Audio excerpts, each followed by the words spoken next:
Hello, once again welcome here. So in this video we will discuss important questions of your digestive system. ठीक है. So medical exams के अंदर जो important questions हैं आपके digestive system वाले chapter से आए हुए हैं वो हम डिस्कस करेंगे इस वीडियो के अंदर.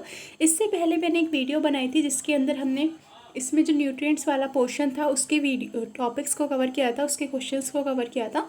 इस वाली वीडियो के अंदर हम एलिमेंट्री कैनाल्स और इससे जितने भी आपके डाइजेस्टिव सिस्टम से रिलेटेड कुछ क्वेश्चंस है वो हम डिस्कस करेंगे. तो यहाँ पे आप देख सकते हो ये आपके जो क्वेश्चंस है ये नीट वगैरह के एग्ज़ाम्स जो होते हैं या पीएमटी एग्ज़ाम्स जो हैं डिफरेंट तरीके के एग्ज़ाम्स के अंदर ये क्वेश्चंस आए हुए हैं. सो आपके medical exam point of view से बहुत ही इंपॉर्टेंट है. सो इस वीडियो के अंदर हम ये डिस्कस कर रहे हैं. इस तरीके से हम हर एक चैप्टर की वीडियोस को डिस्कस करेंगे. हर एक चैप्टर के इंपॉर्टेंट क्वेश्चंस को इस तरीके से हम डिस्कस करने वाले हैं. चलो वीडियो को स्टार्ट करते हैं. सो यहाँ पे पहला क्वेश्चन है, देखो, which of the following guard the opening of hepatopancreatic duct into duodenum. इनमें से कौन सी चीज़ है जो कि गार्ड करती है हिपेटोपैनक्रियाटिक डक्ट की ओपनिंग डियोडेनम के अंदर. यानी कि जो हमारी हिपेटोपैनक्रियाटिक डक्ट है ये किसके अंदर ओपन होती है, डियोडेनम के अंदर ओपन होती है. तो ये किसकी हेल्प से ओपन होती है, कौन इसको गार्ड करता है कि ओपन होना है क्लोज होना है, एक तरीके से गार्ड का रोल कौन प्ले करता है यहाँ पे. तो इसका आंसर है स्फिनेक्टर ऑफ ओडी. ये आपके एनसीईआरटी बुक के अंदर भी दिया हुआ है. अगर आपने वहाँ पे वो ध्यान से पढ़ा है तो आपको याद होगा कि स्फिनेक्टर ऑफ ओडी है जो कि आपकी हिपेटोपैनक्रियाटिक डक्ट की ओपनिंग को कंट्रोल करती है इनटू डियोडेनम के अंदर. ठीक है, अब यहाँ पे नेक्स्ट क्वेश्चन पे चलते हैं. इन the stomach gastric acid is secreted by the. Stomach के अंदर गैस्ट्रिक एसिड सिक्रीट होता है तो ये किसकी हेल्प से सिक्रीट होता है, पैप्टिक सेल की हेल्प से, एसिडिक सेल की हेल्प से, पेरेंटल सेल की हेल्प से, या फिर हमारी गैस्ट्रिन सिक्रेटिंग सेल की हेल्प से. तो हमें ये भी पता है, ये भी आपके एनसीईआरटी के अंदर था अगर आपको याद हो. तो पेरेंटल सेल्स थी जो कि हमारी क्या सिक्रेट करती हैं, गैस्ट्रिक एसिड को सिक्रेट करती हैं स्टमक के अंदर. ठीक है, नेक्स्ट क्वेश्चन यहाँ पर आप देख सकते हैं. The main function of the lacteals in the villi of human small intestine is to absorb. यानी कि जो ह्यूमन है उनके अंदर विलाई प्रेजेंट होती हैं स्मॉल इंटेस्टाइन के अंदर. तो जो मेन फंक्शन है लैक्टियल्स का जो कि विलाई के अंदर है, विलाई के अंदर क्या प्रेजेंट होती है हमारी लैक्टियल्स. तो उनका जो स्मॉल इंटेस्टाइन में ह्यूमन के अंदर ये प्रेजेंट है तो इनका फंक्शन क्या है, is to absorb fat globules को एब्जॉर्व करना, वाटर एंड मिनरल्स को एब्जॉर्व करना, ग्लूकोज एंड अमीनो एसिड्स को एब्जॉर्व करना, अमीनो एसिड या फिर ग्लूकोज एंड वाटर. तो देखो बहुत ही सिंपल क्वेश्चन है, इससे simple I don't think so कि कोई क्वेश्चन होगा. हमें पता है कि विलाई किसको एब्जॉर्व करती हैं, फैट्स को एब्जॉर्व करती हैं. तो डायरेक्टली इसका आंसर क्या हो जाएगा, ए. ठीक है, वन मोर थिंग, अगर आपको इस तरीके की वीडियोस पसंद आती हैं तो आप कमेंट में करके बता सकते हो मुझे. मैं आपको उसके मतलब जो भी टॉपिक आपको चाहिए होगा उसके अकॉर्डिंग मैं वीडियो बना के दूंगी. ठीक है, और अगर आपको मेरी ये एफर्ट्स पसंद आ रहे हैं so please like this channel and subscribe. ठीक है, चलो नेक्स्ट क्वेश्चन पे आते हैं. The primary dentition in human differ from the permanent dentition in not having one of the following type of teeth. तो ये भी बहुत ही सिंपल क्वेश्चन है. देखो ये आईपीएमटी के अंदर आपका आया हुआ है ये क्वेश्चन कि हमारे जो ह्यूमंस होते हैं उनके अंदर और जो कौन से ऐसे टीथ हैं जो कि परमानेंट टीथ में नहीं होते. मतलब कौन सी जो है प्राइमरी डेंटेशन यानी कि जो हमारे मतलब चाइल्डहुड स्टेज के अंदर जो हमारे टीथ होते हैं और जो हमारे परमानेंट डेंटेशन यानी कि एडल्टहुड के टाइम पे जो ये टीथ होते हैं उनमें से कौन से ऐसे टीथ हैं जो कि नहीं होते हमारे प्राइमरी डेंटेशन के टाइम पे. ठीक है, मोलर्स, कैनाइंस, इंसीजर्स या फिर प्रीमोलर्स. तो आपका इसका राइट आंसर कौन सा है हमारा, प्रीमोलर्स. तो जो प्रीमोलर्स टीथ हैं ये एडल्ट ह्यूमन बींग्स के अंदर पाए जाते हैं, लेकिन जो चाइल्डहुड स्टेज वाली एज होती है, इन्फेंसी वाली स्टेज होती है उसके अंदर प्रीमोलर्स जो हैं वो एब्सेंट होते हैं. ठीक है, नेक्स्ट क्वेश्चन पे चलते हैं. Yes, so the next question is vermiform appendix arises from. Vermiform appendix कहाँ से अराइज होती है, caecum, colon, rectum and ileum. तो अगर आपको इसका राइट आंसर पता है तो आप इसे कमेंट में करके बता सकते हैं कि आपके अकॉर्डिंग इसका राइट आंसर क्या है, या फिर मैं ही आपको यहाँ पे इसका राइट आंसर बता देती हूँ. तो आप इसका राइट आंसर क्या है आपका, सीकम, जहाँ पर हमारी वर्मीफॉर्म अपेंडिक्स जो है प्रेजेंट होती है. लेकिन अगर आपको पता हो तो जो वर्मीफॉर्म अपेंडिक्स है ये एज ए वेस्टिजियल ऑर्गन है. अब इसका बॉडी के अंदर ऐसा कोई रोल नहीं है. ठीक है, नेक्स्ट क्वेश्चन पे चलते हैं. तो अगर इस तरीके से भी क्वेश्चन आता है आपका कि कौन सा हमारा एज ए वेस्टिजियल ऑर्गन है ह्यूमन बींग्स के अंदर, तो आप वहाँ पे बताओगे वर्मीफॉर्म अपेंडिक्स. नेक्स्ट क्वेश्चन है, Brunner glands are found in. Brunner's gland कहाँ पे होती हैं, डियोडेनम के अंदर, जेजुनम के अंदर, स्टमक के अंदर या फिर बोथ ए एंड बी.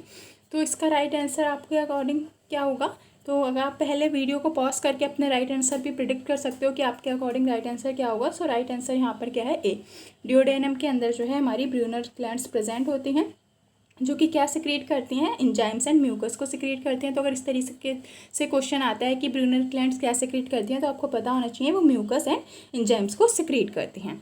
ठीक है, नेक्स्ट क्वेश्चन यहाँ पे देखो, choose the correct statement among the following. आपको इसमें से करेक्ट स्टेटमेंट को चूज़ करना है। The intestinal mucosal epithelium has an oxyntic cell. जो इंटेस्टाइन के पास म्यूकोजल एपिथेलियम है उसमें ऑक्सीनेटिक सेल प्रेजेंट होती हैं। Ptyalin convert protein into proteoses and peptones. तो ये तो कहीं से भी हमने ऐसा कुछ पढ़ा ही नहीं है। यस, सो थर्ड ऑप्शन हमारा क्या है, crypts of Lieberkuhn is a seen between the bases of villi in the intestine. तो अगर आपको ध्यान हो एनसीईआरटी के अंदर ये साफ साफ दे रखा है कि ये हमारे विलाई के अंदर प्रेजेंट होते हैं इन द इंटेस्टाइन, तो ये इसका क्या हो जाएगा, राइट ऑप्शन हो जाएगा। इसके अलावा देखो और क्या ऑप्शन दे रखे हैं, sphincter of Oddi is present at the junction of oesophagus and cardiac stomach. तो ये तो बहुत ही ज़्यादा रॉन्ग स्टेटमेंट है। ठीक है, क्योंकि अभी हमने ये पढ़ा था कि जो हमारा स्फिनेक्टर ऑफ ऑडी है ये हमारा डिओडेनम और जो हमारा पैनक्रियाटिक डक्ट है, जब वो कॉमनली ओपन होते हैं तो उसे हम क्या बोलते हैं, हिपैटोपैनक्रियाटिक डक्ट। और जो हमने अभी पढ़ा कि वो स्फिनेक्टर ऑफ ऑडी उसे क्या करता है, गार्ड करता है। अगला, goblet cell secrete HCl in the stomach. तो गॉबलेट सेल HCl को सिक्रीट नहीं करती हैं। कौन सी होती हैं, गैस्ट्रिक ग्लैंड्स होती हैं, उनके पास क्या प्रेजेंट होती है, पेरेंटल और ऑक्सीनेटिक सेल्स, जो कि हमारे HCl को सिक्रीट करती हैं। तो ये भी ऑप्शन क्या हो जाएगा, रॉन्ग हो जाएगा। सो इसका राइट ऑप्शन हमारा क्या है, सी। ठीक है, नेक्स्ट क्वेश्चन पे चलते हैं। The epithelium found in the inner lining of the stomach and intestine. तो जो हमारी स्टमक है और इंटेस्टाइन है उसके अंदर वाली साइड पे कौन सी एपिथेलियम प्रेजेंट होती है, columnar, squamous, stratified and zero stratified. तो यहाँ पे इसका जो राइट आंसर है वो क्या है, कॉल्यूमनर एपिथेलियम है। इसे ध्यान रखना कि कॉल्यूमनर एपिथेलियम है जो कि इनर साइड पे प्रेजेंट होती है स्टमक में एंड हमारी इंटेस्टाइन्स के अंदर। ठीक है, और ये जो हमारी एपिथेलियम है इसके पास म्यूकस सिक्रेटिंग सेल्स होते हैं along with some connective tissues भी यहाँ पर प्रेजेंट होते हैं। ठीक है, अगला क्वेश्चन है, यहाँ से देखते हैं। The middle part of small intestine is. Small intestine का जो मिडल वाला पार्ट है वो कौन सा है, डिओडेनम, जेजनम, इलियम या फिर फाइलोरिक रीजन। तो इसका राइट आंसर हमारा क्या हो जाएगा, बी। जो है हमारा क्या है, मिडल पार्ट है, पहले डिओडेनम होती है फिर जेजनम एंड देन इलियम। ठीक है, अगला क्वेश्चन देखते हैं।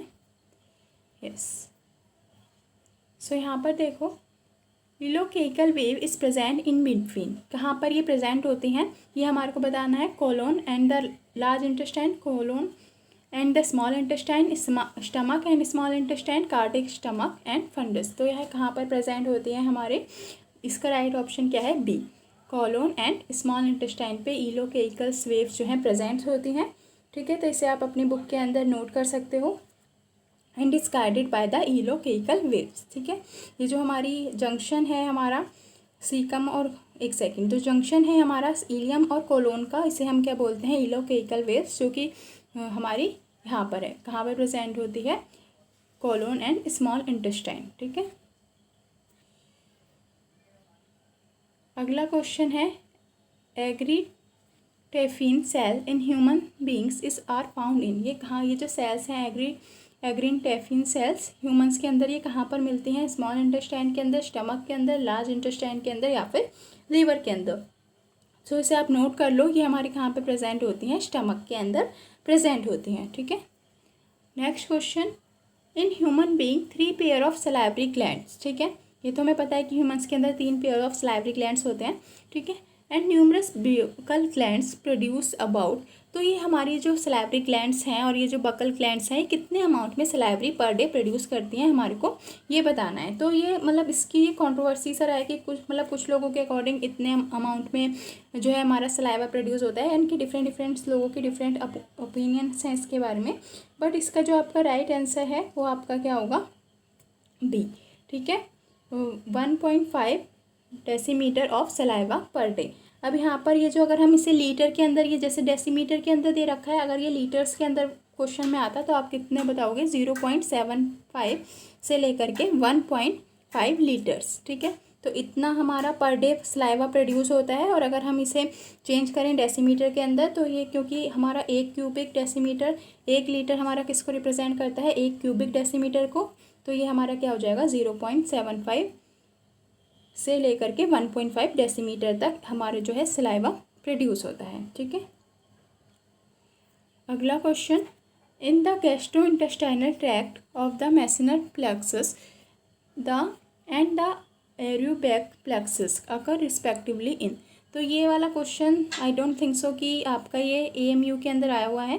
सो इस तरीके के क्वेश्चंस नीड्स में हार्डली आते हैं, बट यहाँ पे आप इसे डिस्कस कर लेते हैं कि हमारा कहाँ पे है। इसका जो राइट ऑप्शन है वो क्या है, सब म्यूकोसा एंड मस्कुलरिस एक्सटर्ना। ठीक है, तो इसे आप ऐसे ही ऑप्शन और क्वेश्चंस को लिख के अपनी नोटबुक के अंदर नोट कर सकते हो कि अगर इस तरीके का क्वेश्चन आता है तो उसका राइट आंसर क्या है, बी। ठीक है, next question, the layer of lining the lumen of the human alimentary canal is, यानी कि हमारी जो एलिमेंट्री कैनाल है इसके अंदर हमें पता है 4 लेयर होती हैं। तो ये वाली तो लेयर कहीं से आपने पढ़ी नहीं होगी प्लूरा करके।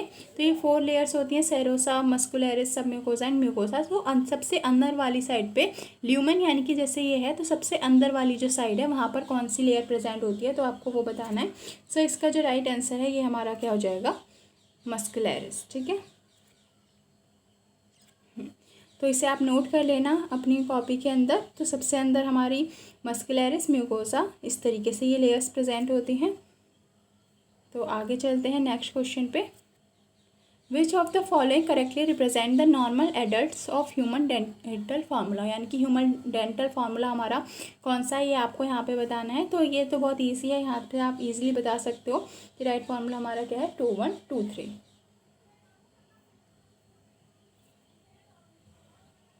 The mucosal layer in the stomach form irregular folds known as. तो जो हमारी म्यूकोजल लेयर है ये इरेगुलर फोल्ड्स इस तरीके से फॉर्म करती है, इसे हम क्या बोलते हैं, स्टमक के अंदर। तो इसका राइट ऑप्शन क्या है, रजिस। तो विलाई नहीं है, ल्यूमन भी नहीं है, राइट ऑप्शन क्या है, रजिस। ठीक है, रूगे जिसे बोलते हैं, एक्चुअली से रूगे प्रोनाउंस करते हैं। ठीक है, तो मैंने आपको इसकी प्रोनाउंसिएशन में रूगे है एक्चुअली में ये, तो इसे आप बस नोट कर लेना अपनी कॉपी के अंदर कि जो हमारी स्टमक है उसके अंदर इरेगुलर फोल्ड्स जो होते हैं उन्हें हम क्या बोलते हैं, रूगे।